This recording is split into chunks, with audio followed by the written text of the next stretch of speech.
નમસ્કાર. વેબિનારમાં જોડાયેલ દરેકનું સ્વાગત છે. આજે ગિરનારી મંડળનો 781મો વેબિનાર છે.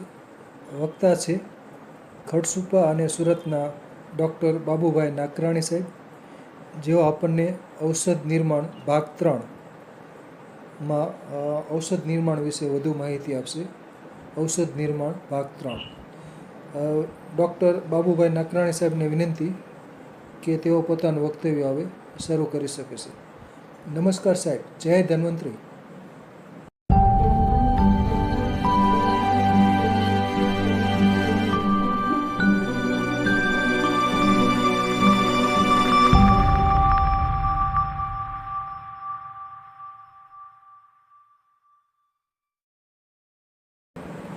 જય ધન્વંતરી. ઔષધો કે મોહા પ્રતિદાન જગાન યો પૂર્વ વૈદ્યાય નમો તસ્મૈ. નિત્યમ હિતાહાર વિહાર સેવી સમીક્ષકારી વિશેષુ સક્ત દાતા સમઃ સત પરઃ ક્ષમાવાન આપ્તોપસેવી ચ ભવત્ય અરોગઃ આપ્તોપસેવી ચ ભવતી અરોગઃ. જય ધન્વંતરી ઋષિ તુલ્ય ગિરનારી મંડળના બધા મિત્રોને હું પ્રણામ કરું છું. અને આપણે આ આયુર્વેદના ઉત્થાન સમયે સતત અલગ અલગ વિષયો ઉપર જ્ઞાનની સરવાણી માટે જે પ્રયત્નો થઈ રહ્યા છે એ સમાજમાં દીવાદાંડી રૂપ છે. અને એના માટે મિત્તલિયા સાહેબ જેવા જેટલા મહાનુભાવો ભગીરથ કાર્ય કરી રહ્યા છે એને હું આ તકે વિશેષ પ્રણામ કરું છું અને વંદન કરું છું. આપણે આગળના વેબિનારમાં સ્વરસ કલ્કને એ બધી તો વાતો જોઈ, ક્વાથ પણ જોયા. ક્વાથ એટલે ઉકાળા. એમાં વાયુ ઉપર કયા કયા ઉકાળા અને કઈ કઈ ઔષધિના ઉકાળા બનાવવા અને પીવા, ક્યારે પીવા, પિત્ત અને કફ, એની પણ એક દોષની વાતો કરી. પણ જ્યારે સંસર્ગ એટલે 2 દોષ સાથે હોય અથવા સન્નિપાત એટલે 3 દોષ સાથે હોય તો એવા રોગોમાં કયા કયા પ્રકારના ઉકાળા પીવાય એ વાતો આજે આપણે કરીશું. પણ સામાન્ય રીતે આપણે એવા ઉકાળા લઈશું કે જે લોકભોગ્ય હોય અથવા લોકભોગ્ય બની શકે તેવા હોય. અને લોકભોગ્ય એ જ બની શકે કે બનાવવા સહેલા હોય, ઔષધો પ્રાપ્ત હોય અથવા આપણને જલ્દી મળી શકે એવા હોય અને પરિણામદાયી હોય. જેવી રીતે આપણા લોકગીતો, લોકનાટકો સહેજે સહેજે કોઈ પણ રચિયાતની આજે ખબર નથી અને છતાં ધૂમ મચાવે છે, એવી રીતના આયુર્વેદના આ ઔષધો સમાજને આરોગ્ય આપવા માટે લોકનાયક રૂપે ધન્વંતરી ભગવાનની પ્રસાદી રૂપે આપણને મળ્યા છે. તો આપણે કંઈક અંશે એની ચર્ચા કરીએ અને આપણે ઉપયોગ કરીએ. આપણી આજુબાજુના મિત્રો, વૈદો એનો ઉપયોગ કરવા પ્રેરણા મળે. કારણ કે આ બહુ સરળ અને છતાં ખૂબ અસરકારક છે. પરિસ્થિતિ ત્યાં છે કે આપણે રોગને બહુ મોટું સ્વરૂપ સમજી લીધું છે અને બહુ મોટું સ્વરૂપ સમજવાનું માત્ર ને માત્ર કારણ જે તે રોગનું અજ્ઞાન. જો રોગનું જ્ઞાન થાય, એની સંપ્રાપ્તિ અને એના નિદાનની જો ખ્યાલ આવે તો કોઈ પણ રોગ ભય પમાડતો નથી. આ જ્ઞાન આમ પબ્લિકને, વૈદ્યને, સમાજને સહેજે સહેજે વધુ ને વધુ મળતું થાય એના માટેના યત્કિંચિત આપણા પ્રયત્નો છે. આપણે વાયુ પિત્ત કફ ઉપર તો વાત જોયા, પણ હવે વાયુ ને પિત્ત બે તાવ હોય. હવે જ્યાં તાવ શબ્દ આવે ત્યાં પિત્ત હોય, ગરમી હોય, સંતાપ હોય, દાહ હોય, સામાન્ય રીતે આવા લક્ષણો હોય છે. તો એવા ઔષધોમાં પિત્ત પાપડો, નાગરમોદ, ગળો, સૂટ ને કરિયાતું આ 5 ઔષધો સમાન ભાગે લેવાના. પિત્ત પાપડો એટલે ખડસલિયો પિત્ત પાપડો, નાગરમોદ, ગળો, સૂટ અને કરિયાતું. હવે આ પીવાથી વાત અને પિત્ત જ્વર એટલે કે વાયુને અને પિત્ત બંને ભેગા થયેલા હોય, સંસર્ગ જ્વર હોય, એ દૂર થાય છે. આ ઉકાળાનું નામ પંચભદ્ર ક્વાથ પણ કહે છે. હવે સામાન્ય રીતે આપણે એક દોષ વાયુ પિત્ત કફના અલગ અલગ જે જોયા, એમાં 2 દોષના કંઈક થોડા ઘણા ઔષધો લઈ અને સામાન્ય રીતે ઔષધો બનાવેલા હોય એવો પણ લાગે, પણ ઘણા બધા આમાં ક્વાથ એવા છે કે જે વિશિષ્ટ પ્રભાવથી પણ કામ કરતા હોય છે. એટલે સામાન્ય રીતે આમાં જે દોષ માટે જે ક્વાથ કહેવામાં આવ્યો છે એ ક્વાથ સિદ્ધ ઔષધ છે. અને સિદ્ધ ઔષધ એને કહેવાય કે અનેક ઋષિ મુનિઓ વૈદ્યો દ્વારા અનેક દર્દીઓ ઉપર અનેક વખત અજમાવેલા હોય અને ખૂબ સિદ્ધ સાબિત થયેલા હોય એવા જે યોગ છે એને સિદ્ધ યોગ કહેવામાં આવે છે. આપણે અત્યારે જે વાત કરી રહ્યા છીએ એ સિદ્ધ યોગની વાત કરી રહ્યા છીએ. કોઈ એકાદી ભસ્મ બનાવે, કોઈ એકાદું ચૂર્ણ બનાવે, કોઈ એકાદો યોગ બનાવી અને માર્કેટમાં ચાલે, અને જ્યારે તમે એને પૂછો કે ભાઈ આમાં શું નાખ્યું છે, આની કન્ટેન્ટ શું છે, તો તમને એમ જવાબ મળે કે ભાઈ એ ન કહેવાય, મોનોપોલી છે. આ આપણી અલ્પ બુદ્ધિ અજ્ઞાનનું પ્રદર્શન છે. જ્યારે અહીંયા શાસ્ત્રની અંદર આપણને ખુલ્લા દિલથી આ બધા યોગો આપેલા છે, પ્રસાદી રૂપે આપ્યા છે, આશીર્વાદ રૂપે આપેલા છે. એટલે આપણે કોઈ એવા સ્વાર્થી મનુષ્યો કે સ્વાર્થી માણસોના શરણે જવાને બદલે આપણે પરહિતકારી આવા સંહિતા, આવા યોગો એના શરણે જઈએ તો જરૂર આપણે સંતાપ મુક્ત બનીએ એવું મને લાગે છે. આમાં જે પંચભદ્રની અંદર પિત્ત પાપડો, નાગરમોદ, ગળો, સૂટ અને કરિયાતું, સામાન્ય રીતે આપણે જે વાતો કરશું મોટા ભાગના ઔષધો બહુ સહેજે સહેજે મળે છે, અથવા આપણી પાસે નહીં મળતા હોય તો નજીકના ગંધિયાણાની દુકાને પણ આપણને મળી જશે. બીજું, અમારો આ વૈદ્યકીય અનુભવમાં એક વસ્તુ, દાખલા તરીકે સ્વરસ, કલ્કકવાત, ફાટીમ, આ બધા સાથે સાથે એક વિધિ, પંચકર્મ, પછી ક્રિયાઓ, શિરોધારા વગેરે ક્રિયાઓ, અભ્યંગ, સ્વેદન વગેરે ક્રિયાઓ, સ્વેદનના પ્રકારો એના પણ છે, કવલગંડુષ, ધૂમ, નશ્ય. એક વસ્તુ એટલી અદ્ભુત છે, ચમત્કારિક છે, અને ઋષિ મુનિઓએ આપણને એટલું સરસ મજાનું સમજાયેલી ભાષામાં વર્ણન કરી નાખ્યું છે. એટલે આપણે તો ભાગ્યશાળી છે કે સંસ્કૃત ભાષા હિન્દી, ગુજરાતીની નજીક આપણને પૂરેપૂરા અર્થ સાથે આપણને ગળહુથીમાં મળેલું હોય એવું લાગે છે.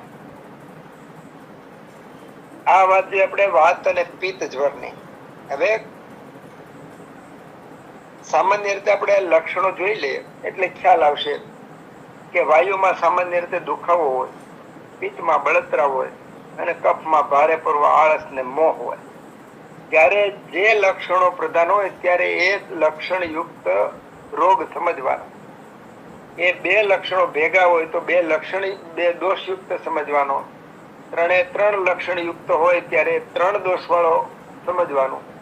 તો જે દોષ વાળો રોગ હોય એમાં એ દોષ વાળા ક્વાથની કલ્પના કરવાની.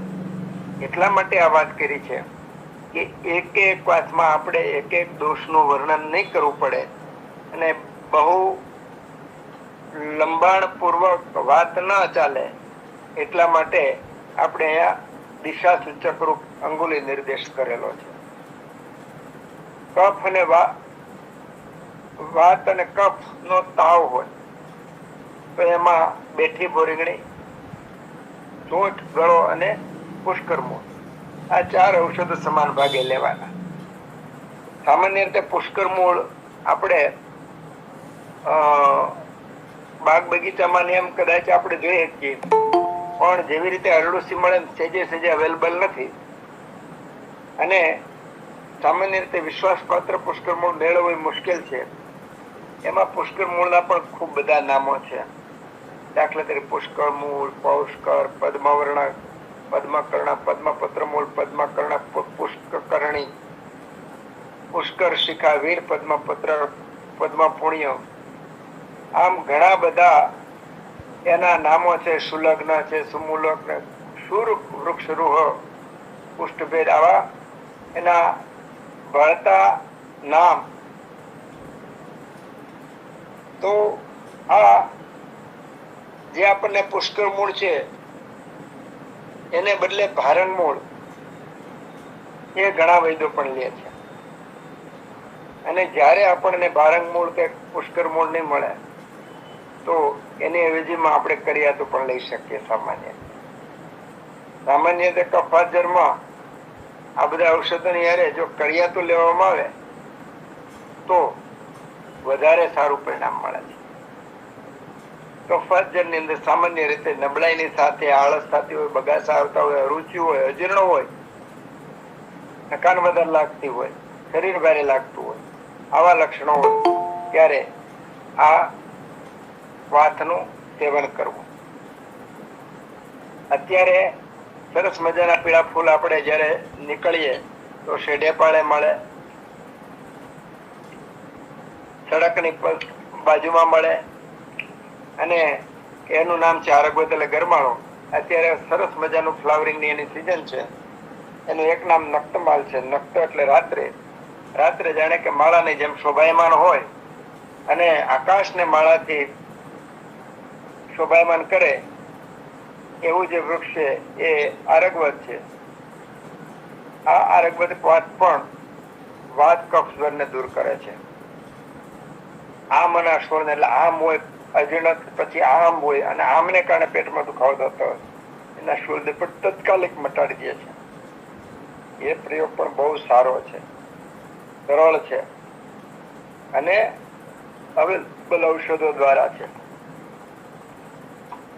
એમાં ગરમાળાનો ગોળ, પીપરી મૂળ, મોજ, કડુ અને હરડે એટલી ઔષધિઓ ભેગી કરી અને ઉકાળો કરવામાં આવે તો બહુ ઝડપથી વાત અને કફજવર છે એ મટે છે.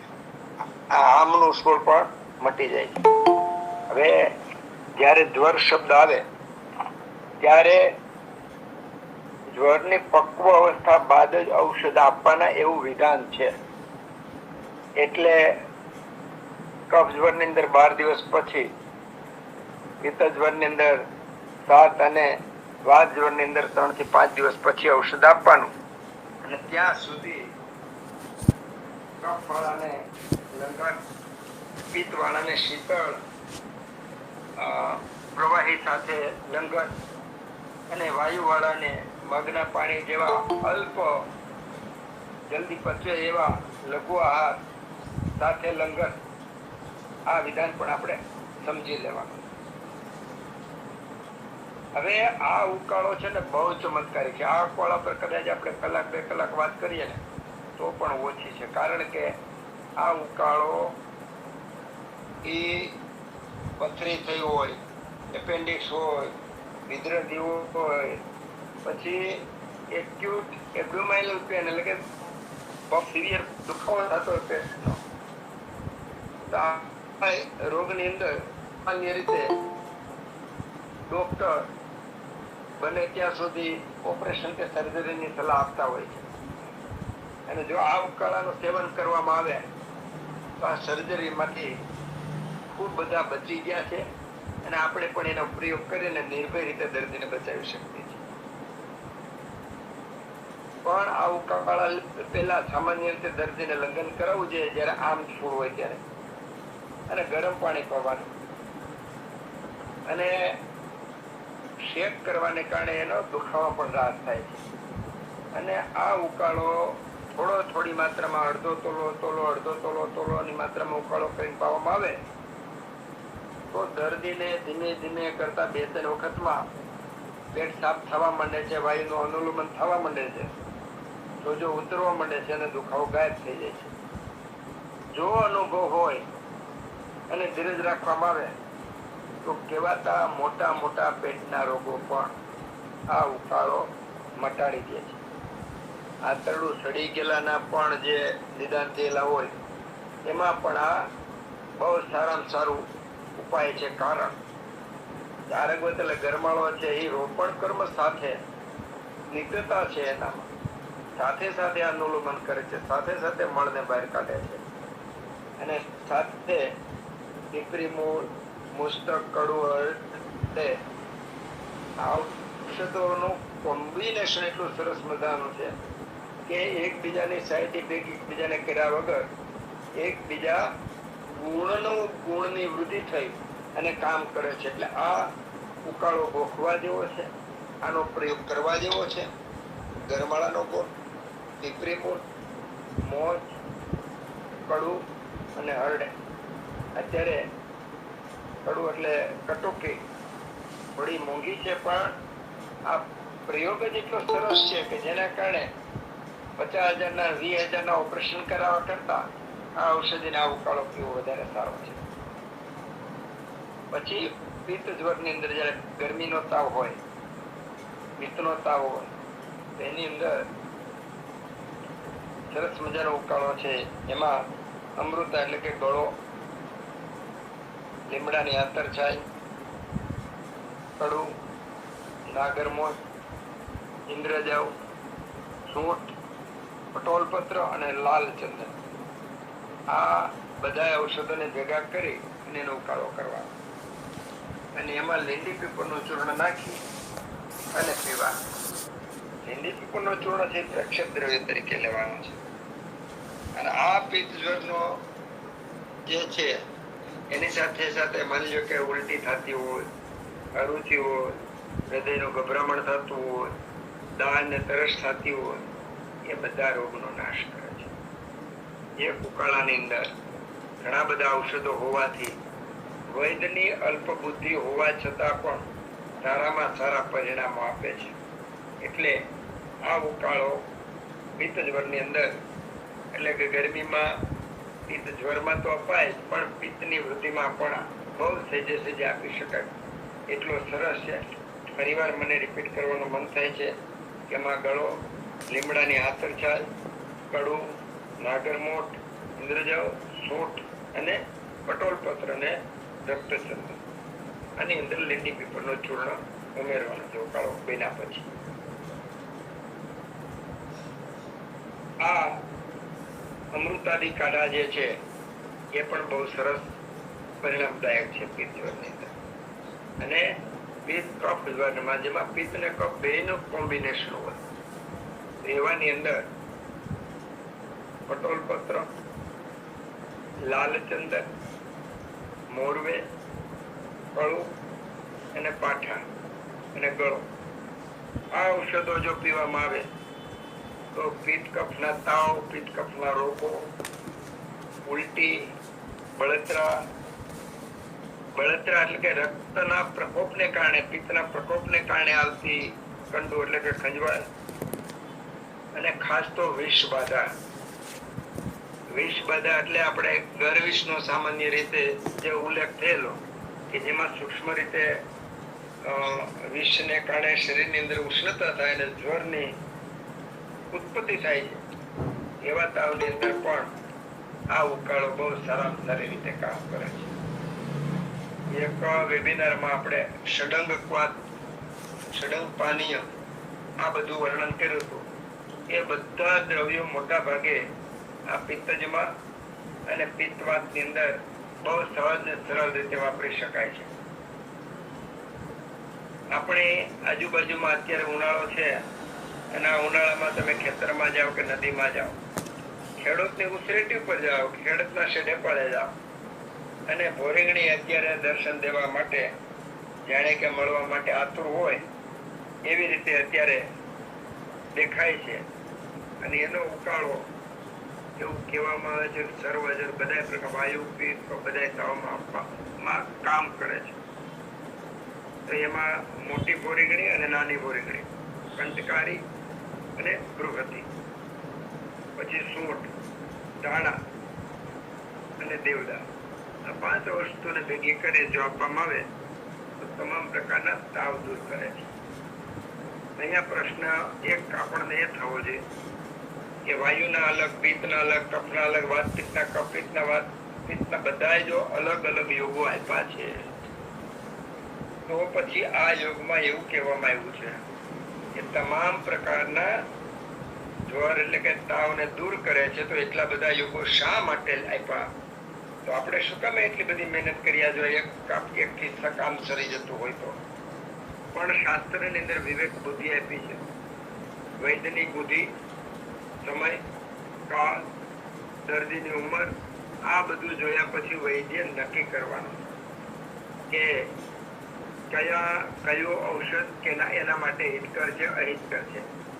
સર્વ પ્રકારના જ્વરની અંદર આપ્યું હોય પણ એમાં દાખલા તરીકે પિત્ત વધારે હોય તો આમાં ધાણાનો વધારો કરી દેવાનો, આમાં કંટકારી, બૃહતિ, વિશ્વભેષક એટલે કે સૂંઠ, ધાન્યકંદ, ધાણા અને દેવદાર.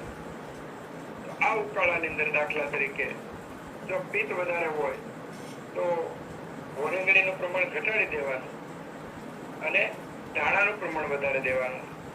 જ્યારે વાયુ પ્રધાનો હોય ત્યારે દેવદારનું પ્રમાણ વધારે દેવાનું અને આ બધે બૃહતિનું પ્રમાણ વધારે દેવાનું. કફનું પ્રમાણ હોય ત્યારે સૂંઠનું પ્રમાણ વધારે દેવાનું. તો એક જ ઉકાળાની અંદર જે ઔષધો આપેલા છે, ઔષધોનું પ્રમાણ વધઘટ કરવાથી તમામ પ્રકારના જ્વર ઉપર કામ કરે છે.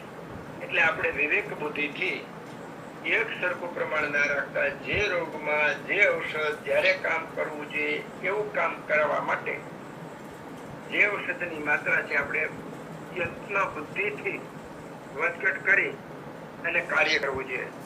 શાસ્ત્રએ જે આપણને અંગુલી નિર્દેશ કર્યો છે એ આપણને બુદ્ધિ તીક્ષ્ણ કરવા માટે આપ્યો છે. કારણ કે અંગુલી નિર્દેશ શબ્દ એવો છે કે એ દિશા છે, એ પથ છે, પથ ઉપર ચાલનાર વ્યક્તિએ એની પર ચાલવું પડતું હોય છે. બહુ સરસ મજાનો ઉકાળો ત્યાર પછી છે કે જેમાં શાલીપર્ણી, પૃષ્ણીપર્ણી, બૃહતિ, કંટકારી, કોક્ષુર, બિલ્વ, અગ્નિમન, સોનાક, કાશ્મીરી અને પાટલા, આ 10 મૂળ છે ભાઈ. તો આ 10 મૂળ જે છે એનો જ એક વાત છે. એ સંભાગ લઈ અને જે એમાં પીપરી મૂળનું ચૂર્ણ નાખવામાં આવે તો વાત કફ જ્વર, નિપાત જ્વર, સુતિકારો, શ્વાસ એટલે તરસ લાગવી, ઠંડી લાગવી, ભ્રમ એટલે ચક્કર આવવા, ભેદ એટલે પરસેવો બહુ થવો, ઉધરસ આવી, શ્વાસ ચડવો, હૃદયમાં દુખાવો, શરીર જકડાવવું, હૃદયનું જકડાવવું, ગળાનું જકડાવવું, પડખાનો દુખાવો, તંદ્ર અને માથાનો દુખાવો, આ બધું મટે છે.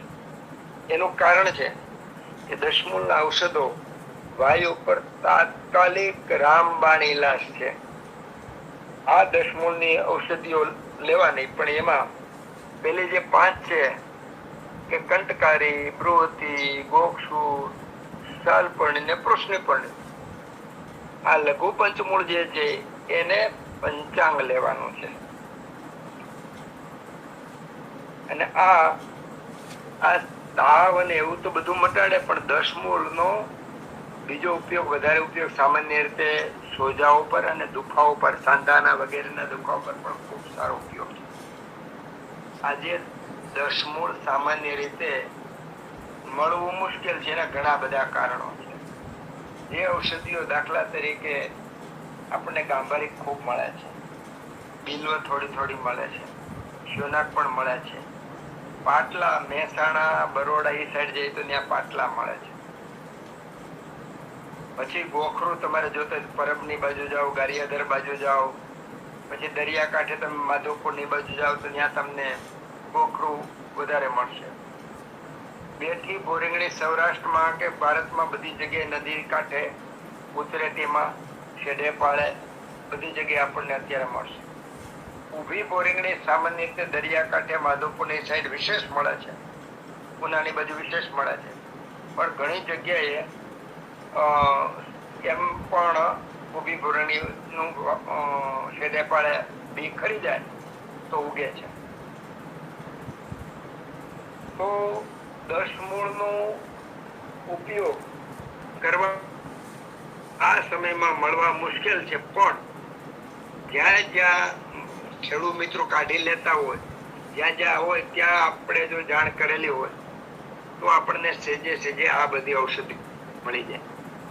બીજું આયુર્વેદની વસ્તુ શીખવા જેવી એ છે કે જ્યારે આપણે જોતી હોય ત્યારે વસ્તુ લેવા તમે દોડો તો ત્યારે કાં તો ક્વોલિટી નહીં મળે, કાં તો મળશે, કાં તો મોંઘી મળશે.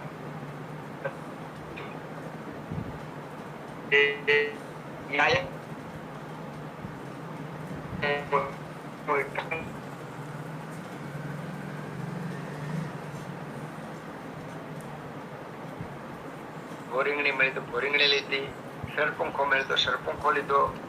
તો જેમ ટીપે ટીપે સરોવર ભરાય એમ જ્યારે જ્યારે જ્યાં જ્યાં જઈએ ત્યાં સેજે સેજે સેજે સેજે થોડી થોડી થોડી થોડી ઔષધિ જો ભેગી કરવાની આદત પાડીએ તો આપણે જ્યારે જોઈએ ત્યારે આપણા હાથની ભેગી કરેલી, પ્રણામ કરેલી ઉર્જા વાળી ઔષધિઓ આપણને મળી શકે છે.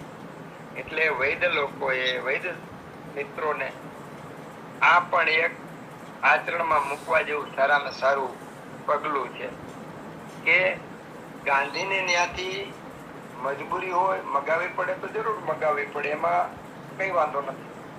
પણ આપણી આજુબાજુમાં જંગલમાં જ્યારે જ્યારે ફરતા હોય અને જ્યારે જે સિઝનમાં જે ઔષધિ મળતી હોય એનું પ્રણામ કરીને, પૂજન કરીને, ત્યારે ઘણી વાર એવો સમય તો માનસિક આપણે પ્રાર્થના કરીને પણ ગ્રહણ કરી અને જો ભાવ સાથે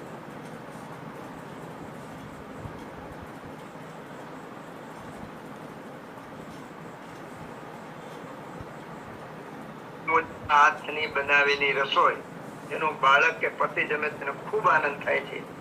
એવી આ રીતે વૈદ પોતાના હાથની બનાવેલી આવી ઔષધિ જ્યારે પોતાના આપે ત્યારે વૈદને પૈસા કરતા દવા આપતી વખતે એક પ્રકારની એને આનંદ આવે છે અને સાચું પરિણામ એ ઉર્જા દ્વારા પણ વિશ્વાસ મળે છે. અત્યારે મારી ભોરીંગણી ધીમે ધીમે ધીમે ખૂબ ડેવલપ થઈ રહી છે.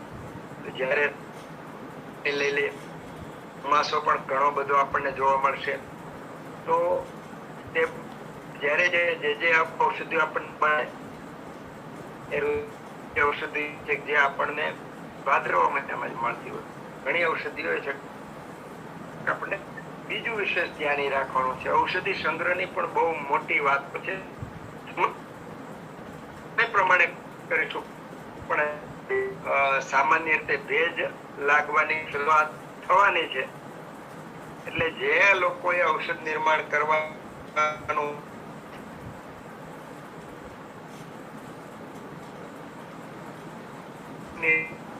ઔષધિઓમાં નાખીએ છે, કારણ મુક્ત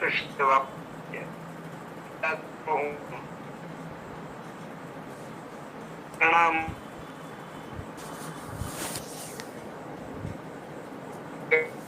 અભિયાન ગાય ગામડું ને ગૌચરના કોન્સેપ્ટ સાથે એક કાર્યક્રમ થવા જઈ રહ્યો છે સુરતમાં. એના માટે પણ હું ખૂબ ખૂબ ધન્યવાદ આપું છું કે જે 3-4 દિવસ સતત બધાને જ્ઞાન સભર અને વૈદ્યોની મુલાકાત સાથે આયુર્વેદનો પરિચય કરાવશે, લાભ આપશે.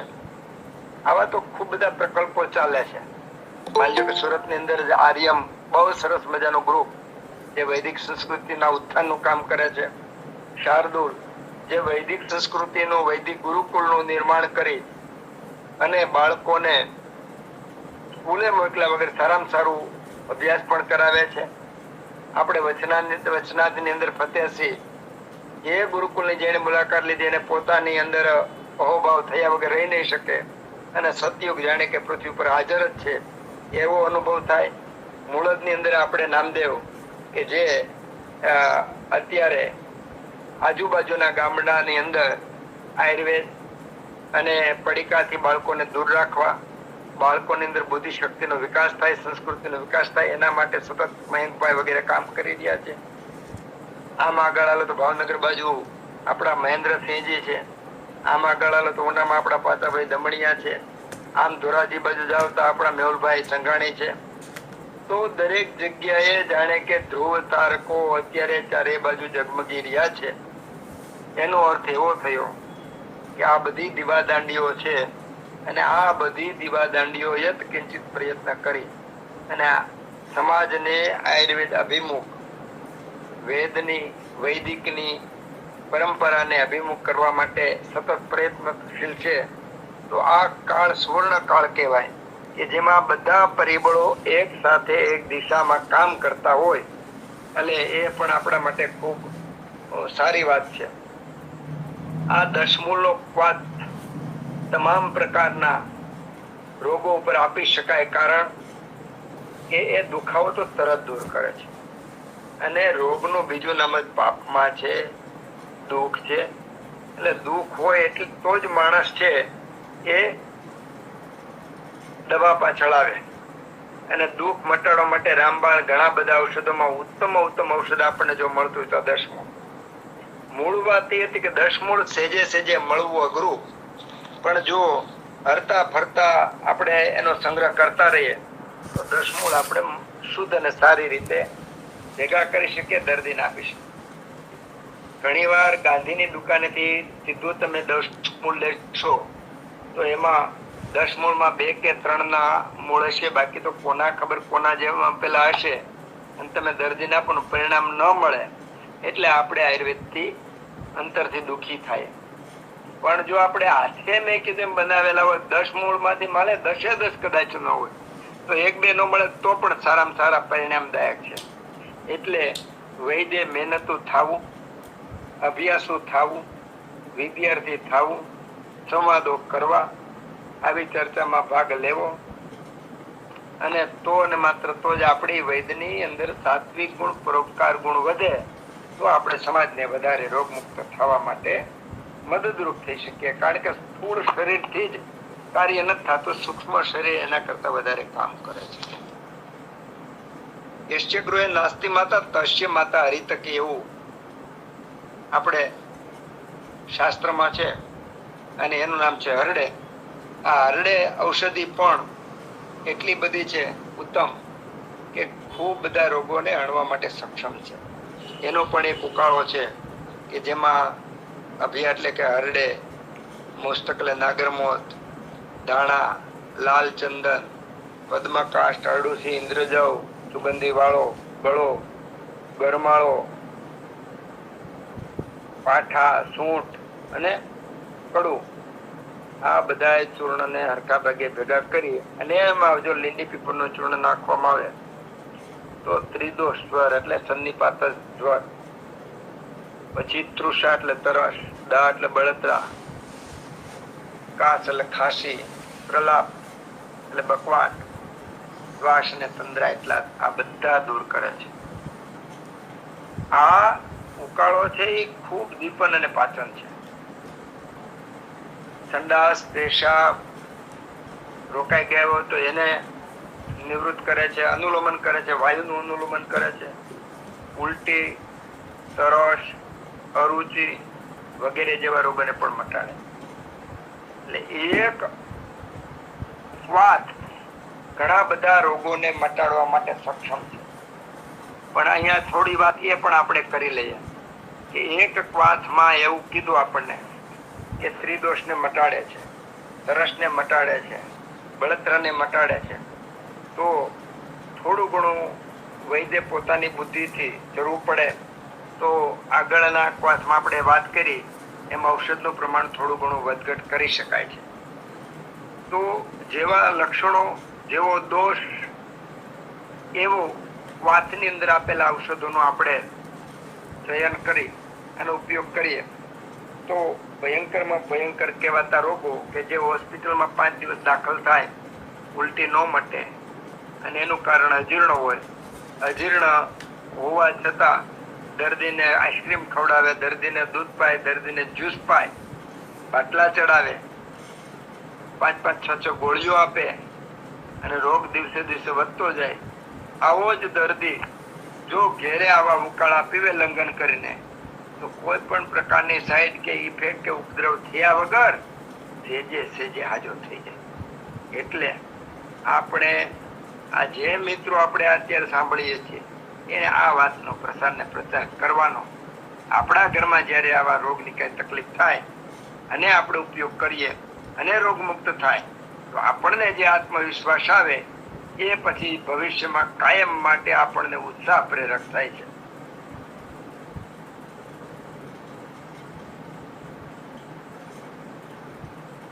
પછી ઘણા બધા જાજા બધા ઔષધો વાળા પણ ઘણા બધા ઉકાળા છે, પણ આપણે તો જેટલા ઓછા ઔષધો ને વધારે અસરકારક એનો ઉપયોગ કરીએ. કારણ કે માની લો મહારાષ્ટ્રના દીકવા છે, મહામંડળના દીકવા છે, ઘણા બધા છે, એ લોકો ભોગ્ય છે, ઉપયોગી છે, પરિણામદાયક આપે છે એની તો આપણને ખબર છે. પણ આપણે તો અત્યારે જે લેવું છે એટલા માટે થોડા નાના યોગો લેવા છે કે આપણે એને સહેજે ઉપયોગ કરી શકીએ. અજમા, લીંડી પીપળ, અરડુસી અને કડાછાલ, આ ચારનો જો સરખા ભાગે ઉકાળો કરવામાં આવે તો ઉધરસ, શ્વાસ અને કફ જ્વર નાશ પામે. કોઈ એવું ઘર ન હોય કે જેના ઘરમાં ઉધરસ કે શરદી નામનો રોગ ન આવ્યો હોય. જો કે મોટા ભાગે એમ કહી શકે કોઈ વ્યક્તિને પણ કદાચ ક્યારેક એવી વ્યક્તિ મળે, પણ એવું ઘર તો મળે જ નહીં. અને દર 5 ઘરમાંથી એક ઘરમાં ક્યારેક ને ક્યારેક એક વ્યક્તિને કફને કારણે, ઉધરસને કારણે, શ્વાસને કારણે દવાખાને દાખલ કર્યો છે. અને એવા 10 દર્દીમાં એક દર્દી તો એવો હોય કે જે 50 લાખ કે 2 લાખ રૂપિયા આપ્યા પછી બહાર નીકળે. તો આ શરદી, શ્વાસ, કાશ, ઉધરસ કે આ બધા દેખાતા સામાન્ય રોગો, જ્યારે એમાં જે સમયે આહાર વિહારને કે લંઘનની જરૂર હોય ત્યારે એ કરવામાં ન આવે તો એમાં ઉપદ્રવો વધી જાય અને પરિણામે દર્દીની અંદર ઉપદ્રવોને કારણે દર્દી ખૂબ હેરાન થાય છે. અને જ્યારે વૈદ્ય જ એનું નિદાન કરી શકે અને વૈદ્ય જ એને નિરામ કરી અને ટ્રીટમેન્ટ કરીને સારો કરી શકે. આવા દર્દીને જ્યારે ઘરે રજા આપી દે એટલે એને ભૂખ ન લાગે ને ખાવાનું બંધ કરી દે. અને તમને ઘણા બધાને ખબર છે કે ઘણા બધા એવા દર્દીઓ છે કે દર્દી ઘરે રજા આપ્યા પછી હાજા થતા હોય છે. કારણ કે ઘરે આવે એટલે ખાવાનું બંધ કરી દે, લંઘન કરે અને વળી આપણા જેવા કોઈ સૂંઠના પાણીનો પ્રયોગ કીધો હોય, કોઈ મગના પાણીનો પ્રયોગ કીધો હોય, અલગ અલગ પ્રયોગ કીધા હોય તો જેના પરિણામે એને સારામાં સારા પરિણામો મળે છે.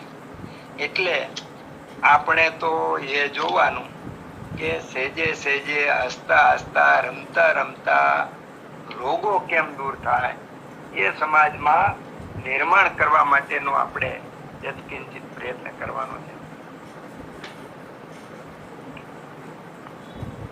પછી આપણે ગળો એટલે અમૃતા, એમાં લીંડી પીપળનું ચૂર્ણ નાખવાનું અને બસ આ 2 જ ઔષધો નાખીને જો પીવામાં આવે તો ઘણા દિવસનો મહિનો, 2 મહિના, 6 મહિનાનો જે તાવ મળતો ન હોય ને તાવ મટી જાય. ગળોનું એક નામ અમૃતા છે. અને ગળો તો એમ કહેવાય, કહી શકે કે સર્વ રોગ, બધા રોગોમાં આપી શકાય એવી છે ગળો. અને પછી દીપન પાચન છે, ઉષ્ણવીર્ય છે ગળો, અને એમાં લીંડી પેપર ભરે એટલે સારામાં સારું દીપન પાચનનું કામ કરે. અને આ પ્રમાણે જો એમાં પરપટક એટલે પિત્ત પાપડો જો આ ઉકાળામાં નાખીને આપવામાં આવે તો પિત્ત જ્વરમાં પણ કામ કરે. અને જો આની અંદર પાછું લાલ ચંદન, સુગંધી વાળો ને સોઢી પાછું નાખવામાં આવે તો આ બધા ઔષધો ભેગા કરવામાં તો બહુ વધારે પડતી સારામાં સારી અસરકારક ઉકાળો બને છે. અને પિત્ત જ્વર ઉપર, ગરમીના રોગો ઉપર સારામાં સારું પરિણામ આપે છે. સામાન્ય રીતે તાવ આમાશયમાં આવે છે, એટલે તાવ સામાન્ય રીતે એનો અજીર્ણનો રોગ છે. હવે આ જીર્ણ જ્વર એટલે કે જે જૂનો તાવ હોય ને એમાં લીવર અને બરોળમાં પાણીનો એક પ્રકારનો સોજો ઉત્પન્ન થાય છે આમરસને કારણે. હવે એ સારામાં સારી રીતે આ ઉકાળો મટાડી દે છે. એટલે આપણે આવા ઉકાળાના ઘરમાં એકાદ ડબલા રાખીએ કરીને કે જ્યારે જરૂર પડે ત્યારે આપણે વાપરીએ તો પરિણામ મળશે તો આપણને ખબર પડશે.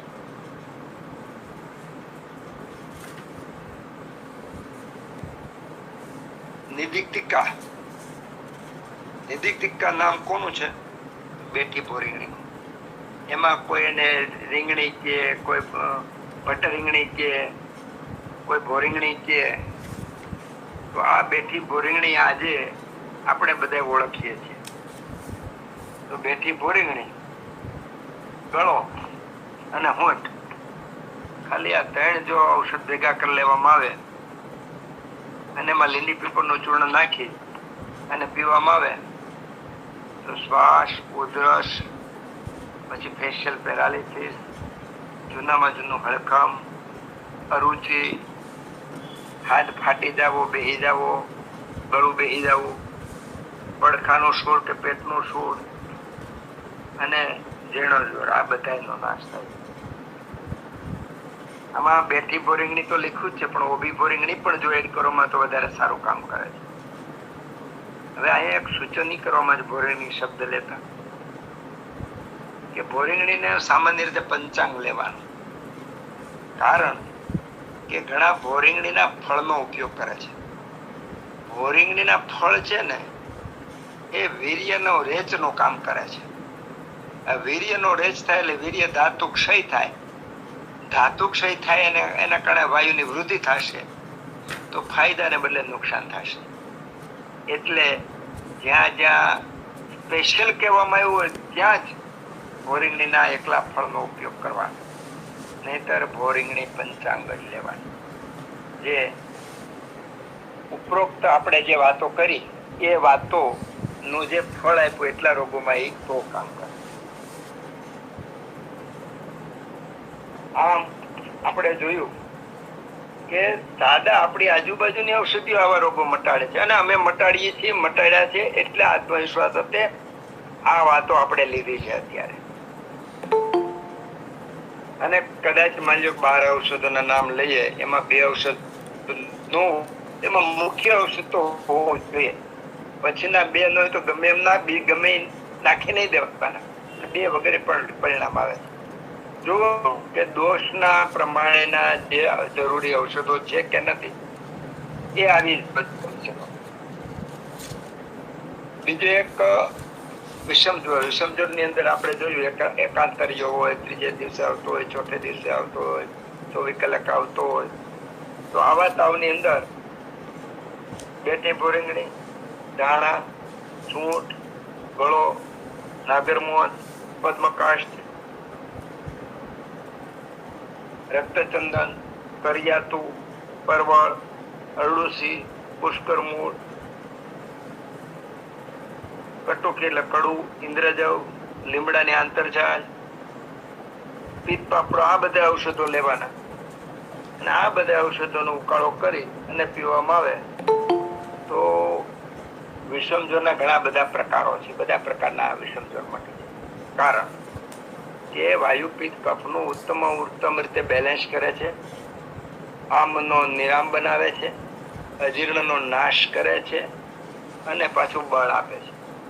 મજાની વાત એ છે આયુર્વેદની કે આયુર્વેદ રોગોને શરીરને શક્તિ આપી અને રોગ દૂર કરે છે.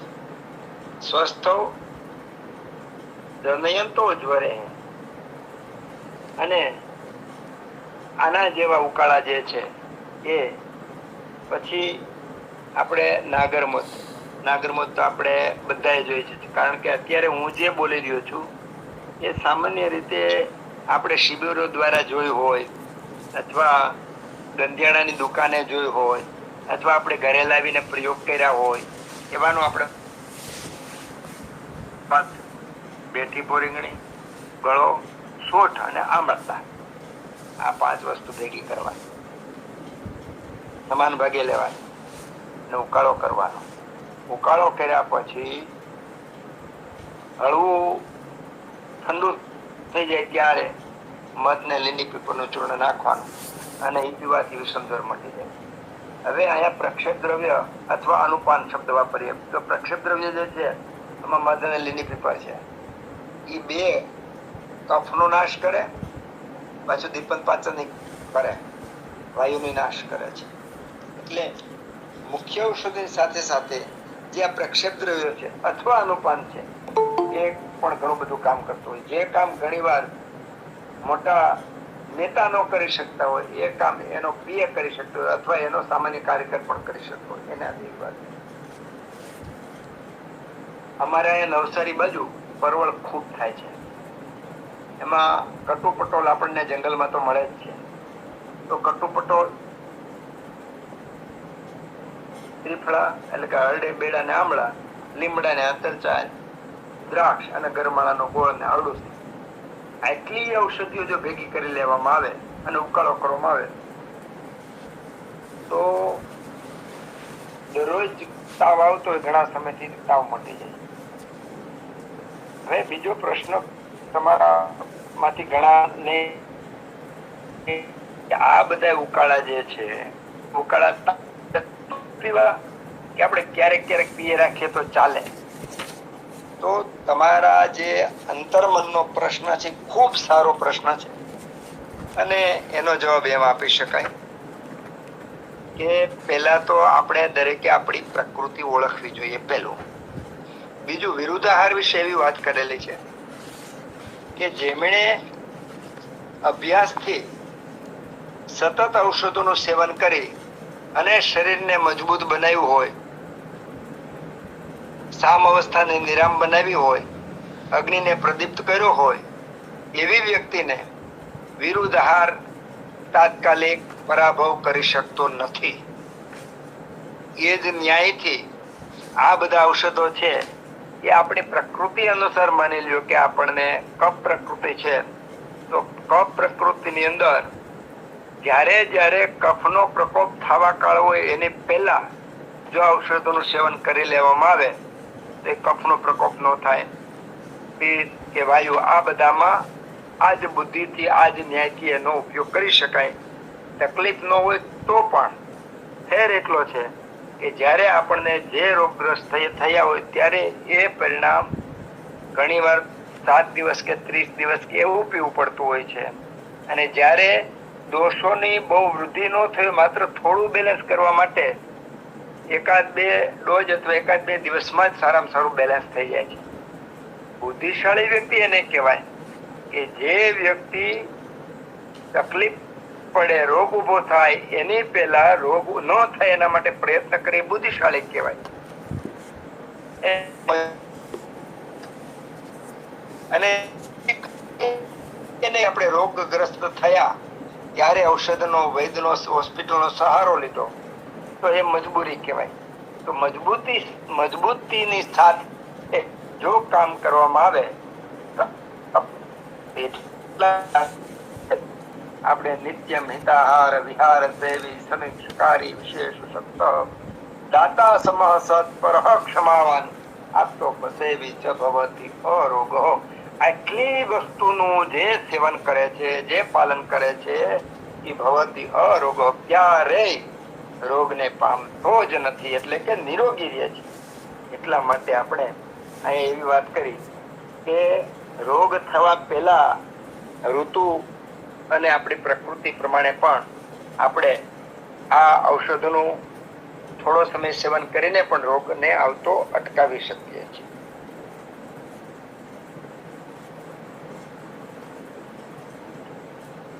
ગળો, દાણા, નાગરમોદ, લાલ ચંદન, સુગંધી વાળો અને સૂંઠ,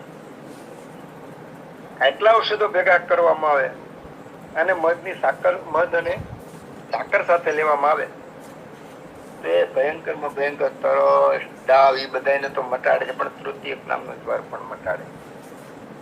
હવે તમને ફરીવાર પાછો પ્રશ્ન થાય છે કે સામાન્ય રીતે જે આપણે ઉકાળા બધું કરીમાં એકના એક ઔષધો જ મોટા ભાગે રિપીટ થાય છે. અને તમારો પ્રશ્ન પણ બહુ સાચો છે, પણ ખાલી એક કે બે ઔષધો અથવા થોડું ઘણું અનુપાન અથવા પ્રક્ષેપ માત્ર બદલે છે અને એના પરિણામ બદલે છે. આ અહીંયા શીખવા જેવું છે, વિચારવા જેવું છે, સમજવા જેવું છે. આ દરેકમાં જેટલી વાત કરીએ એમાં ગળો, દાણા ને નાગરમોદ, લાલ ચંદન ને સુગંધી વાળો અને સૂંઠ, આની અંદર મધ ને સાકર નાખીને પીવામાં આવે તો કફ જ્વર માટે, તૃતીયક તાવ માટે અને તરસ ને દાહ માટે.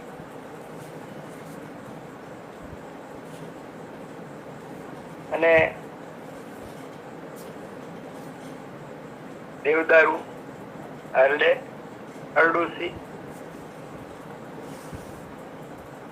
શાલપર્ણી, સૂંઠ અને આમળા, આટલી વસ્તુનો ઉકાળો કરીને પીવામાં આવે.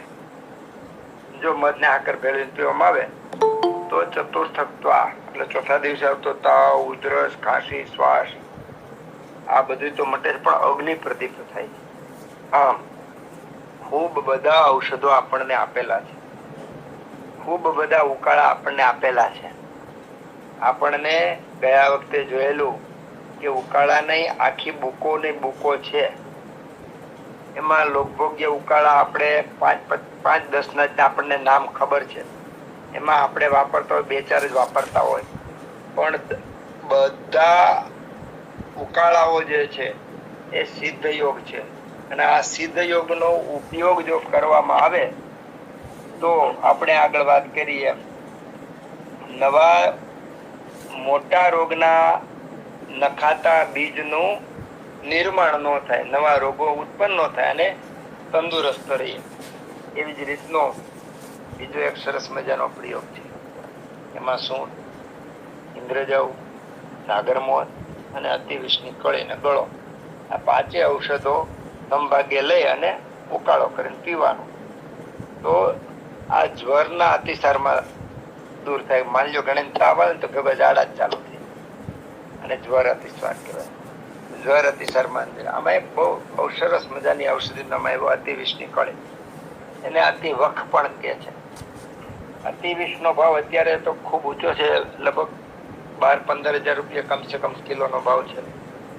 પણ પેલા આપણી દીકરી જયારે આણું વળીને જાતી ત્યારે એને ભેગી અતિવિષની કળી પણ આપતા. અને આ અતિવિષની કળી એટલા માટે આપતા કે એના સંતાનને ઘસીને પાવામાં આવે તે બાળક કોઈથી બીમાર તો ન પડે પણ એનું આતર મજબૂત થાય.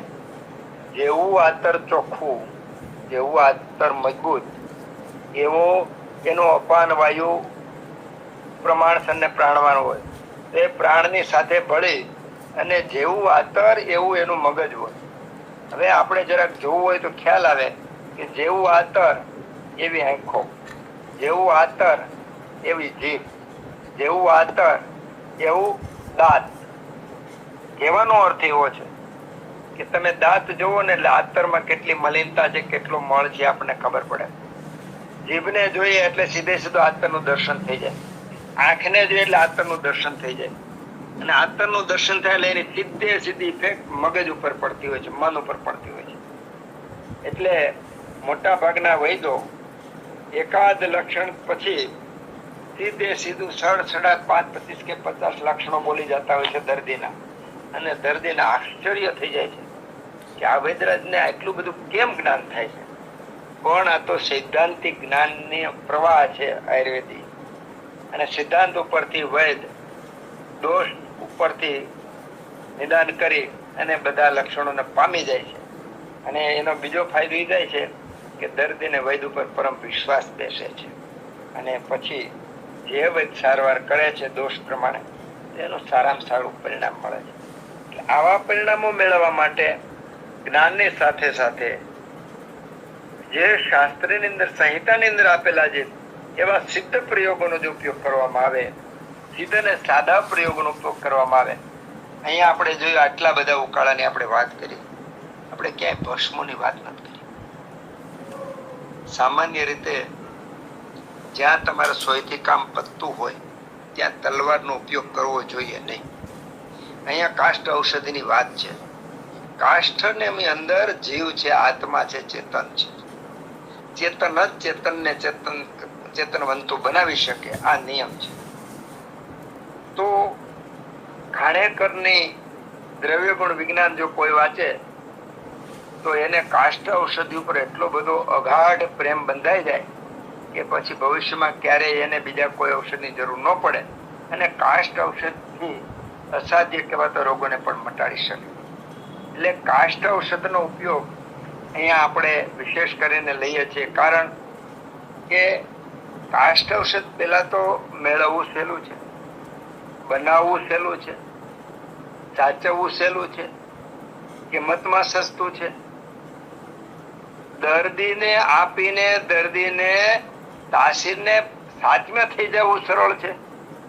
એના પરિણામે એને ઉપદ્રવો ન થાય અને રોગ નિર્મૂળ થાય એ પણ એટલું જ અસરકારક છે. આ બધા પ્લસ પોઈન્ટના પરિણામે આપણે કાષ્ઠ ઔષધને બહુ મહત્વ આપીએ. જ્યાં જરૂર પડે, જ્યાં તાત્કાલિક ઇમરજન્સી હોય એવી જગ્યાએ આપણે ભસ્મ વાપરીએ, એમાં કાંઈ વાંધો નથી. પણ કાષ્ઠ ઔષધિ ચાલતું હોય ત્યાં સુધી કાષ્ઠ ઔષધને જ આપણે ઉપયોગ કરીએ.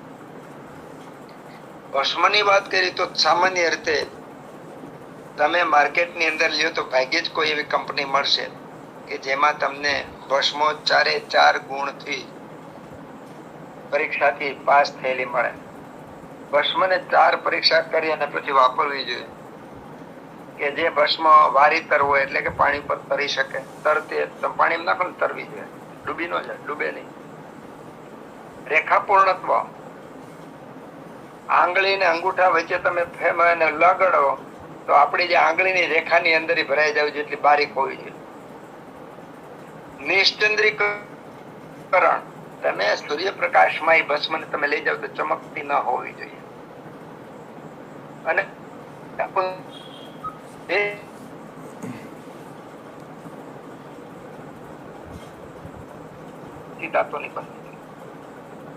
તો આ 4 ગુણો જે છે એ લક્ષણો છે એ ભસ્મની પરીક્ષાના છે. અને આ 4 ગુણો મળવા એ ભાગ્યે કોઈ ભસ્મમાં આપણને મળે છે. જે ભસ્મો આ 4 ગુણ સંપન્ન નથી એ ભસ્મ નુકસાનકારક હોવાને કારણે આપણે ભસ્મનો બહુ ઉપયોગ મર્યાદિત કરવો જોઈએ, જેના કારણે આપણે જેટલું કરી શકીએ એટલું સારું કરીએ પણ દર્દીનું અહિત થવું ન જોઈએ. ઘણા બધા ખૂબ બધા ભસ્મો વાપરે છે. ભસ્મો વાપરવાને બિલકુલ ના નથી. શરીર પોતે ભસ્મોની અંદર રહેલા સારા ગુણો પ્રાપ્ત કરી અને આજની તારીખમાં પણ નિરોગી થાય જ છે. પણ મારો તો અંગુલ નિર્દેશ અહીંયા એ છે કે શુદ્ધ અને સારી રીતે શાસ્ત્રોક્ત રીતે બનેલી ભસ્મ હોય તો કઈ વાંધો નથી, તો વાપરી શકાય છે. પણ જો એવી ન મળે તો આપણે વાપરવા ખાતર આવી ભસ્મોને ક્યારેય હાથ નહીં અડાડીએ. આ બધા ઉકાળા જે છે એ ઇન્દ્રજવ, અતિવિષ, પાઠા અને તાતકી, પુષ્પ, લોદ્ર અને નાગરમોર અને દાડમના ફળ, આ બધાનો જો ઉકાળો કરીને પીવામાં આવે અને જો એમાં શેમળાનો ગુંદર નાખીને પીવામાં આવે તો દાહ અને રક્તશૂળ અને આમવાળા વિકાર જે છે આ અતિસારી મટી જાય છે. હવે અહીંયા સામાન્ય રીતે પિત્તને કારણે પણ દુખાવો થાય, અંદર ચાંદા પડી જેના કારણે પણ દુખાવો થાય. તો આવા બધા જે રોગો છે રોગો પર પણ આ ઉકાળા છે સારામાં સારી રીતે અસર કરે છે. ઉકાળાનું તો જેવી રીતે રામાયણ ને મહાભારતના વિષયો ખૂટે એમ નથી, એમ શાસ્ત્રમાં આપેલા ઉકાળા એ તો ખૂટે એમ નથી. અહીંયા તો આપણે સમજવા માટે કે ઉકાળાનો ક્યારે કેમ ઉપયોગ કરી શકાય અને એમાં કયા ઔષધો વધઘટ કરી શકાય એનું અલ્પ બુદ્ધિથી જેવું આવડે એવું, જેવો અમે ક્યાંક ક્યાંક ઉપયોગ કરીએ છીએ એ અનુભવ સાથે થોડી આપણે વાતો કરી. પણ હવે મારે આપ સર્વ મિત્રોને એવી વિનંતી છે કે આપણે વેબિનાર પછી જે ચર્ચા કરી એમાં કોઈએ મારી અનુમતિ લેવાની જરૂર નથી. આપ સર્વ વિદ્વાન પુરુષોને હું વિનંતી કરું છું કે આ ચર્ચા ઉપર આપણે ખુલ્લા દિલથી આપણે સંવાદ કરીએ અને જેના પરિણામે આપણે સારામાં સારું જ્ઞાન પ્રાપ્ત થાય. જય ધન્વંતરી. જય ધન્વંતરી. ખૂબ ખૂબ આભાર ડૉક્ટર બાબુભાઈ નાકરાણી સાહેબનો, જેમણે આજે ઔષધ નિર્માણ ભાગ 3માં ક્વાથ વિશે વધુ માહિતી આપી. ક્વાથ એટલે ઉકાળા, ડિકોક્શન. હવે ફરીથી હું જણાવું છું કે મહર્ષિ અણા સાહેબ પટવર્ધન પૂનામાં થઈ ગયા. એક સુલભ દેશી ઔષધ પદ્ધતિ ઉકાળા, એમણે 500 જેટલા ઉકાળા દર્દીઓને લખી આપતા હતા અલગ અલગ રોગો ઉપર, અને 50થી 60 જેટલા ઓસડિયા હોય અને ઓસડિયા એકી સંખ્યામાં એ લખી આપે અને રોગ મુજબ એ ઉકાળા લખી આપતા હતા. અને એમના જે મરાઠી ભાષામાં કદાચ હશે, અણા સાહેબ પટવર્ધન પૂનામાં થઈ ગયા એટલે મરાઠી હશે. એનું ગુજરાતીમાં અનુવાદ એમના 2 પુસ્તકો પ્રકાશિત થયેલ છે. સોરઠ ક્ષય નિવારણ સમિતિ, અક્ષયગઢ, કેશોદની બાજુમાં આવ્યું છે. એણે પ્રકાશન કર્યું. એમણે બંને પુસ્તકો લગભગ ભાવનગરમાં પ્રકાશિત થયેલ છે. એકની તો PDF અવેલેબલ છે, નાની સંક્ષિપ્તમાં છે એ, જ્યારે મોટું છે એની PDF અવેલેબલ નથી. તો એ પુસ્તક છે, મોટું પુસ્તક, એ ભાવનગરમાં પ્રકાશિત થયેલું છે. સરસ્વતી પ્રિન્ટિંગ પ્રેસ, ભાવનગરમાં એ પ્રકાશિત થયેલ છે. તો અણા સાહેબ પટવર્ધન મહર્ષિ, તો એ પૂનામાં થઈ ગયા અને એમણે દર્દીઓને બધા ઉકાળા લખી આપતા હતા. અને એનું 500 જેટલા ઉકાળા વિવિધ રોગોમાં એમણે લખી આપેલા, અલગ અલગ ઉકાળા, અને ઉકાળા એકી સંખ્યામાં જ હોય એ રીતનો એમનું કાર્ય હતું. સરસ રહ્યું વક્તવ્ય. ખૂબ ખૂબ આભાર નાકરાણી સાહેબનો. હવે વૈદ્ય શ્રી વિનોદભાઈ ઠક્કર સાહેબને વિનંતી કે તેઓ પોતાનું વક્તવ્ય હવે શું કહેવાય, વક્તવ્ય મીન્સ 2 શબ્દો કહી શકે છે. વૈદ્ય શ્રી વિનોદભાઈ ઠક્કર સાહેબ. નમસ્કાર. વડીલ નાકરાણી સાહેબને વંદન. આજે ઔષધ નિર્માણ ભાગ 3 ની અંદર ક્વાથ અને દ્વંદ્વ અને ત્રિદોષ એના ઉપર વાપરી શકાય એવા સરળ સુલભ ક્વાથની યાદી એમને આપણી સમક્ષ આપી. હું મારી રીતે વાત કરી રહ્યો છું. આપણે વેબિનારમાં બધા સજાગ હશે એવું કદાચ સ્વીકારીએ, પણ મને જે દેખાય છે 1 કલાકના વેબિનારમાં આંખે તો જોવાનું બહુ ઓછું હોય છે, પણ કાને સાંભળવાનું અને મનોમન ચિંતન કરવાનું બહુ જોવા મળતું નથી. માફ કરજો, પણ હું જે આજના વિષયમાં જે સાહેબે પહેલા અનુમતિ આપી, મુક્ત મને ચર્ચા, એના સંદર્ભમાં કહી રહ્યું છું. સાહેબે જેટલા ક્વાથ આપણને બતાવ્યા, અને એમણે કહ્યું બી ખરું કે મહદ અંશે સુલભ, પરિચિત અને સરળ, અને યોગો જે નિર્માણ છે એમાં પણ એકાદ બે દ્રવ્યની વધઘટ થતી હોય ને આખા એના ગુણધર્મ બદલાતા. તો મારે અત્યારે એ જ વાતને પુનઃ આપની સમક્ષ કહેવાનું કે જ્યાં સુધી વનસ્પતિ ઔષધીય ગુણધર્મને પૂર્ણ રૂપે સમજી અને અપનાવવામાં નહીં આવે ત્યાં સુધી પૂર્ણ લાભ નહીં લઈ શકાય.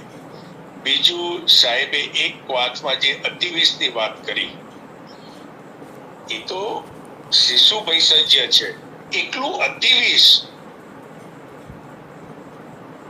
બાળક માટે ઇમરજન્સી પૂરું કરી શકે એટલું સક્ષમ દ્રવ્ય છે. અહીંયા સાહેબે જે બંને એટલે બે વાતપિત્ત, કફપિત્ત, કફવાત આવા દ્વંદ્વ જ લક્ષણયુક્ત જ્વરની જે એક દિશા બતાવી, અને આદરણીય વિતલિયા સાહેબે જે અર્ણા સાહેબની વાત કરી, સાહેબ અર્ણા સાહેબે જે લોકભોગ્ય જે ક્વાથો આપ્યા છે ને એટલા જ જો પુનઃ પ્રચલિત થઈ જાય ને તો હું વિશ્વાસ એટલો ધરાવું છું કે આયુર્વેદની એટલી ઉન્નતિ થાય, ઘરે ઘરે એટલી પ્રગતિ ને ઉપયોગીતા આવી જાય કે એકવાર માંદગી અને પુનઃ સ્વસ્થ થવાની જે કળા આયુર્વેદની છે ને એ જીવંત થાય. એ તો મુક્ત મને એમને પ્રસ્તાવનામાં બોલેલા છે કે આ લોક કલ્યાણ અર્થે હું આપી રહ્યો છું. આ વાત બહુ સમજવા જેવી છે, પણ મને એક વાત દુઃખ સાથે કહેવી પડે છે. અને સાહેબે આજે મને એવું લાગ્યું કે આજે સાહેબે થોડીક મારી વેદનાને પણ ન્યાય આપવાનો પ્રયત્ન કર્યો કે પ્રકૃતિ મુજબ ઔષધનું આયોજન થવું જોઈએ, નહીતર ઉપદ્રવ થવાની સંભાવના વધી જાય અથવા બીજા અન્ય રોગો સ્થિરતા પામે એવી શક્યતા પણ જોડાયેલી હોય છે. જ્યાં સુધી પ્રકૃતિનું જ્ઞાન, આપણું સ્વયંની પ્રકૃતિનું જ્ઞાન આપણી પાસે પૂર્ણ રૂપે ન હોય ત્યાં સુધી કોકની સલાહ અને સાનિધ્યમાં રહી અને ઔષધ પ્રયોગ વિચારીને વાપરવા જોઈએ. એટલું સૂચન કરીને વિરામ લઈશ. અસ્તુ. જય ધન્વંતરી. જય ધન્વંતરી. જય ધન્વંતરી. ખૂબ ખૂબ આભાર વૈદ્ય શ્રી વિનોદભાઈ ઠક્કર સાહેબનો. સરસ વક્તવ્ય. ક્વાથ કલ્પના એટલે દ્વંદ્વ જે જ્વર હોય તો એમાં જે ક્વાથ હોય અને ક્વાથ વિશે સરસ વક્તવ્ય રહ્યું. ખૂબ ખૂબ આભાર ડૉક્ટર બાબુભાઈ નાકણી સાહેબનો. સરસ.